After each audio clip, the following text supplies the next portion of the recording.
네, 안녕하세요. 실전 투자 전문가 김재성입니다. 영상을 시청하시기 전에 구독, 좋아요, 알림 설정 한 번씩만 눌러주시면 영상 제작에 큰 도움이 됩니다. 자, 이번 시간에는요, 에디슨 EV에서 이상한 얘기를 했습니다. 쌍용차 인수, 철회 가능성 있다. 그 가능성에 대해서 언급을 했었고요.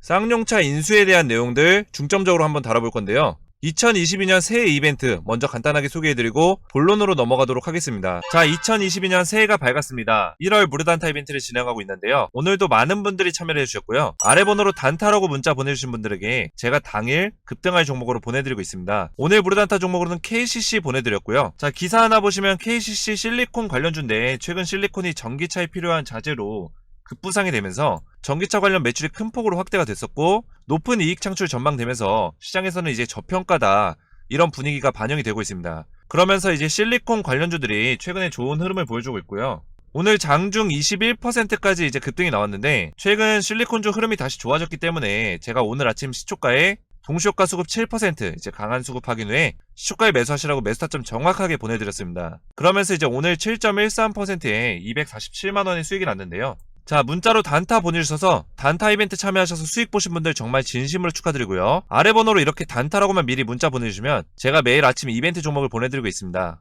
자, 제가 이렇게 단타 이벤트로 매일 5% 이상 수익을 내드리고 있는데요. 차트 보시면 목요일에는 써니전자 매수점 드렸고요. 그리고 어제는 BK탑스, 자, 금요일에는 장이 안 열렸죠. 그리고 오늘 KCC까지 이제 매수타점 드리면서 이렇게 매일 5% 이상 제가 수익을 내드리고 있습니다. 자, 여러분들 이 주식시장이란 게 참 어렵죠. 특히 한국 시장이 참 어려운데 이 캄캄한 주식시장에서 혼자 방황하시지 마시고 제가 여러분들을 성공의 길로 인도하는 등불이 되어드리겠습니다. 여러분들은 제 방송 이 등불만 보시고 따라오시면 여러분들도 역전의 계좌 만들고 성공의 길로 저와 함께 가시면 되겠습니다. 자, 저와 함께 성공의 길로 함께 가실 분들은 구독과 좋아요 해주시고 아래 번호 010-5738-8682로 단타라고만 문자 보내주시면 제가 매일 아침에 급등할 종목 무료로 보내드리니까요. 단타라고만 문자 보내주시면 되겠습니다. 자, 본격적으로 오늘 에디슨 모터스의 인수에 대한 부분들 차례대로 살펴볼 거니까요. 끝까지 집중해서 봐주세요. 일단 에디슨 EV 차트부터 간단히 보시면 제가 계속해서 영상 올려드리면서 말씀드렸던 내용이 있습니다. 에디슨 EV 같이 시장을 주도했던 종목들은 죽더라도 바로 죽지 않고요. 되돌림 파동이 나온 이후에 모멘텀이 살아있으면 더 가는 거고 모멘텀이 어정쩡하거나 죽게 되면 주가는 죽는 거라고 말씀드렸습니다. 자, 이렇게 시장을 주도했던 종목들은 이 종목이 어떤 테마성과 어떤 호재로 올랐던 종목일수록 주가의 하락폭은 더 크고요. 이 죽는 시간이 오게 되면 이 종목이 다시 이 주가가 다시 회복되기까지는 굉장히 오랜 시간이 걸립니다. 그렇기 때문에 우리는 단기적으로 접근해서 이 되돌림 파동만 먹고 우리가 이 모멘텀이 불안정한 시기 내용들이 나올 때는 이 종목을 더 이상 거래하면 안 된다는 거죠. 제가 이 부분에 대해서 계속해서 영상에 설명드리고 매매 시나리오를 통해서 드렸던 거고요. 하지만 제가 이 되돌림 파동 구간에서는 우리가 충분히 단기적인 기술적 먹거리가 있으니까 그 기술적 먹거리에만 집중을 하자라고 제가 말씀을 드렸습니다. 그래서 결론적으로 말씀드리면 이 종목은 이미 이 자리에서 쌍용차 인수에 대한 부분들은 이 자리에 다 녹여져 있었다. 그 호재들이 다 녹여져 있었기 때문에 이미 여기까지 빠진 자리에서 우리가 인수가 되건 안 되건 우리가 이런 거에 집중하는 게 아니라 시장의 심리를 반영한 되돌림 파동의 기술적인 접근에만 우리가 집중을 해야 된다. 이거를 말씀드렸던 거고요. 우리가 기술적으로 어느 정도 되돌림 파동을 먹었다면 더 이상 이게 인수 실패와 이런 모멘텀으로 주가가 크게 올라갈 가능성은 없기 때문에 이 인수를 통해서 이 인수 실패에 대한 가능성을 우리가 염두에 두고 이 종목은 더 이상 매매하면 안 된다고 제가 말씀을 드렸습니다. 지금 시장에서 에디슨 EV가 지금 인수가 좀 어렵다는 얘기가 좀 시장에 반영이 되면서 시장의 심리가 어느 정도 반영이 되고 있다 이렇게 보시면 될 것 같습니다. 자, 에디슨 EV의 그 인수 좀 어려운 이유에 대해서 지금 좀 나눠볼 건데 먼저 많은 유튜브 주식 전문가라는 사람들이 나와서 이 쌍용차가 인수가 될 거다. 오늘의 하락에 대해서 최근의 하락에 대해서 속지 말고 이런 자리에서 더 매수를 해라 이런 사람들도 있습니다. 굉장히 많은데 자, 제가 이런 차트를 수도 없이 많이 봤고 제가 이전 영상에서 여러가지 차트 샘플들을 보여드렸어요. 뭐 해외 투자에는 뭐 GME가 있죠.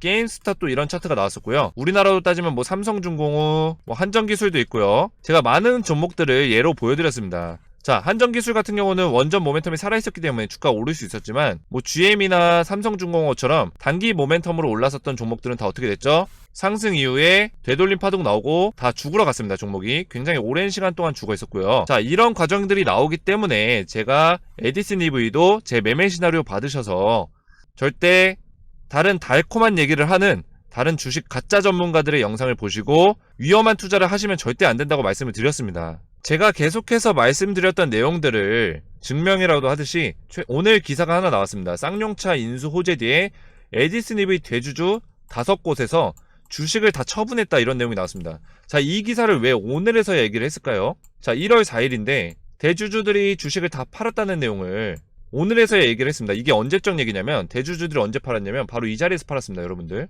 자, 이 자리에서 다 판 건데 이미 이 쌍용차 인수 호재에 대해서 무상증자도 있었지만 이 자리에서 다 녹여져 있었다. 세력들이 여기서 다 한탕 해먹고 나갔기 때문에 우리는 이 구간에서는 더 이상, 제가 계속해서 말씀드렸어요. 쌍용차 인수는 더 이상 쳐다도 보지 말라고 말씀드렸어요. 인수가 되더라도 이런 상승 또 안 나온다고 제가 말씀드렸고, 뭐 단기적으로 뭐 하루 이틀 정도 상승이 나올 수도 있겠죠. 하지만 그런 자리에서 여러분들 세력들의 어떤 물량 떠넘기기, 나머지 물량 떠넘기기, 설거지 당하기 굉장히 좋고, 그냥 단기적인 먹거리만 있으니까 이 기술적 먹거리만 우리 먹고 나가자라고 제가 말씀을 드렸습니다. 이런 내용을 보고도 아직까지 상승한다고 주주분들 현혹시키고 뭐 사탕 같은 달콤한 말만 하는지 제가 계속해서 지켜보겠습니다. 그런 얘기하는 주식 전문가들 제가 보고 있는데 어디까지 얘기하나 지켜보겠습니다. 자, 이 종목이 계속해서 하락하는 과정에서도 그런 이야기 할 수 있는지 지켜보겠고, 그런 전문가들은 영상 갑자기 안 올릴 거예요. 에디슨 EV 영상 안 올리고 다른 영상 또 올릴 겁니다. 다른 급등하는 종목들 건드리면서 다른 이야기 할 거예요. 여러분들 그동안 현혹시키고 이런 자리에서 여러분들 못 팔게 하고 매수하게 한 다음에 그 책임은 자기가 안 진다는 거죠. 책임을 지지 않는다는 거죠. 그렇기 때문에 여러분들 잘 분별하시면서 영상 챙겨보셔야 되고, 유튜브 전문가라고 하더라도 다 실력 있는 전문가가 아니기 때문에 실력 있는 전문가의 영상을 여러분들이 골라서 보셔야 여러분들이 주식 투자로 실패하지 않는 겁니다. 자, 여러분들 주식 투자는 돈을 많이 버는 것도 중요하지만 돈을 많이 잃지 않는 게 중요합니다. 여러분들, 저는 이 잃지 않는 거에 집중해서 여러분들한테 많이 말씀을 드리려고 하고 있고, 일단 이게 1순위고 잃지 않는 법을 배워야 그 다음에 돈을 버는 법을 배우는 겁니다, 여러분들. 그래서 제가 1순위로 계속해서 이런 부분들 중점적으로 보시면서 제가 이 종목 떨어지면 진짜 떨어진다고 말씀을 드릴 거예요. 하지만 이 종목 주주분들은 절 좋아하시지 않을 거 알고 있습니다. 하지만 떨어지더라도 제가 다 대응 시나리오 보내드리고 있습니다. 대응 시나리오. 그렇기 때문에 저 아래 번호로 숫자 7번 보내주신 분들한테는 제가 에디슨 EV 대응 시나리오 다 보내드릴 거고요. 제가 뒤에서 또 설명드릴 거지만 좀 바쁘신 분들 계실 것 같아서 에디슨 EV 손실 최대한 줄이고 탈출하고 싶다 하시는 분들은 대응 시나리오 아래 번호로 7번 숫자 주셔서 문자 주셔서 받아가시기 바라겠습니다. 자, 계속해서 말씀드릴게요. 제가 쌍용차 인수가 어렵다고 보는 이유가 3가지 정도를 정리를 했는데요. 기존에 처음에 3개로 보고 있던 내용이 있었어요. 또 3가지가 또 새롭게 나왔는데, 산업은행이 대출이 불가하다. 그 이유가 2번째 있는데, 회생 계획안이 불투명하다. 너네가 지금 쌍용차를 인수해서 쌍용차를 회생을 시킬 건데, 에디슨 EV에서 이 너네가 회생하고자 하는 계획이 뚜렷하지가 않다. 이런 내용으로 너네가 쌍용차를 인수해서 회생을 시킬 수 있겠냐, 이런 입장입니다. 그래서 산업은행에서 우리 대출 불가하다, 내용이 부적절하다, 이런 내용이죠. 3번째로는 오늘 좀 집중적으로 다뤄볼 쌍용차 평택공장 부지에 대한 내용인데요. 자, 이 평택공장이 있어요. 쌍용차가 이 평택공장을 공장 부지를 주거지역으로 용도를 변경해서, 용도 변경했을 때 지금 공장 부지는 가치가 한 8천억 정도가 되는데 주거지역으로 용도를 변경했을 때는 1조 5천억 정도의 어떤 가치를 가진다. 그렇게 하면서 이 차익 있죠. 차익 7천억 정도의 차익이 있는데 이 차익으로 에디슨 EV가 인수와 운영을 하겠다는 계획안을 발표를 했습니다. 하지만 이런 내용들이 지금 문제가 생겼다. 그래서 이 내용에 대해서 제가 설명을 드릴 겁니다. 먼저 이 3가지를 말씀드리기 전에 여러분들 좀 그동안의 스토리 이해를 좀 돕기 위해서 배경 지식을 좀 설명 간단하게 드리면, 먼저 에디슨 모터스가 쌍용차 정밀 실사 기간을 연장했었죠. 자, 이게 첫 번째 이슈였습니다. 조금 순탄하게 인수를 한다면 주주분들이 참 편하겠는데 처음부터 삐거덕 거리기 시작했습니다. 실사를 이제 연장을 시키고, 그 이유가 추가 부실이 발생됐다. 실사를 했는데 추가 부실이 발생됐어요. 그래서 150억을 할인을 해달라, 깎아달라, 이렇게 얘기를 했습니다. 근데 매각 주관사에서는 150억은 절대 안 돼. 그래서 50억을 우리가 깎아줄게, 이렇게 얘기를 했습니다. 근데 끝내 이제 합의된 게 최근에 51억을 깎아주기로 합의를 하면서, 야, 그러면 이제 계약할게. 에디슨 EV에서 이런 얘기를 했습니다. 그러면 계약할게. 하지만 이때 또 상승을 했죠. 그런 얘기가 나오면서 51억으로 합의를 하면서 계약 기대감, 연내에 계약을 할 수 있다. 작년이죠. 근데 계약이 지금 아직까지도 안 되고 있어요. 연내에 계약할 수 있다는 기대감으로 이때 올랐는데 계약이 결국에 안 되고 있어요. 그게 바로 회생계약안 안 된 이유가 회생계약안 이제 내서 산업은행에서 이걸 검토해서 이거 기업을 인수할 자금을 대출을 해줘야 돼요. 대출을. 근데 이 회생계약안이 산업은행이 봤을 때는 부적절하고 불투명하다는 거죠. 뭔 내용인지 모르겠다. 제대로 다시 회생계획안 작성해서 와라. 이런 내용인데 이게 지금 인수의 걸림돌로 작용이 되고 있다. 자, 그래서 기사를 보시면 산은에서 자금 마련화 발전 계획안에 대해서 우려가 이제 여전하고 에디슨 모터스의 쌍용차 회생 전략에 대해서 의구심이 여전하다 이런 입장입니다. 그래서 회생법안에서 쌍용차 본계약 체결 기한을 지금 1월 10일까지 이제 연장을 했는데 지금 결과적으로는 산은에서 산업은행에서 에디슨 모터스가 지속 가능한 사업 계획을 갖춰서 가져오지 않으면 지원할 수 없다 이렇게 선을 그어버렸습니다. 이런 과정들이 모두 끝나야 계약을 진행할 수 있는 건데 이런 회생 계획안조차 지금 에디슨 이브에서 정확하게 제출을 못하고 있다는 거죠.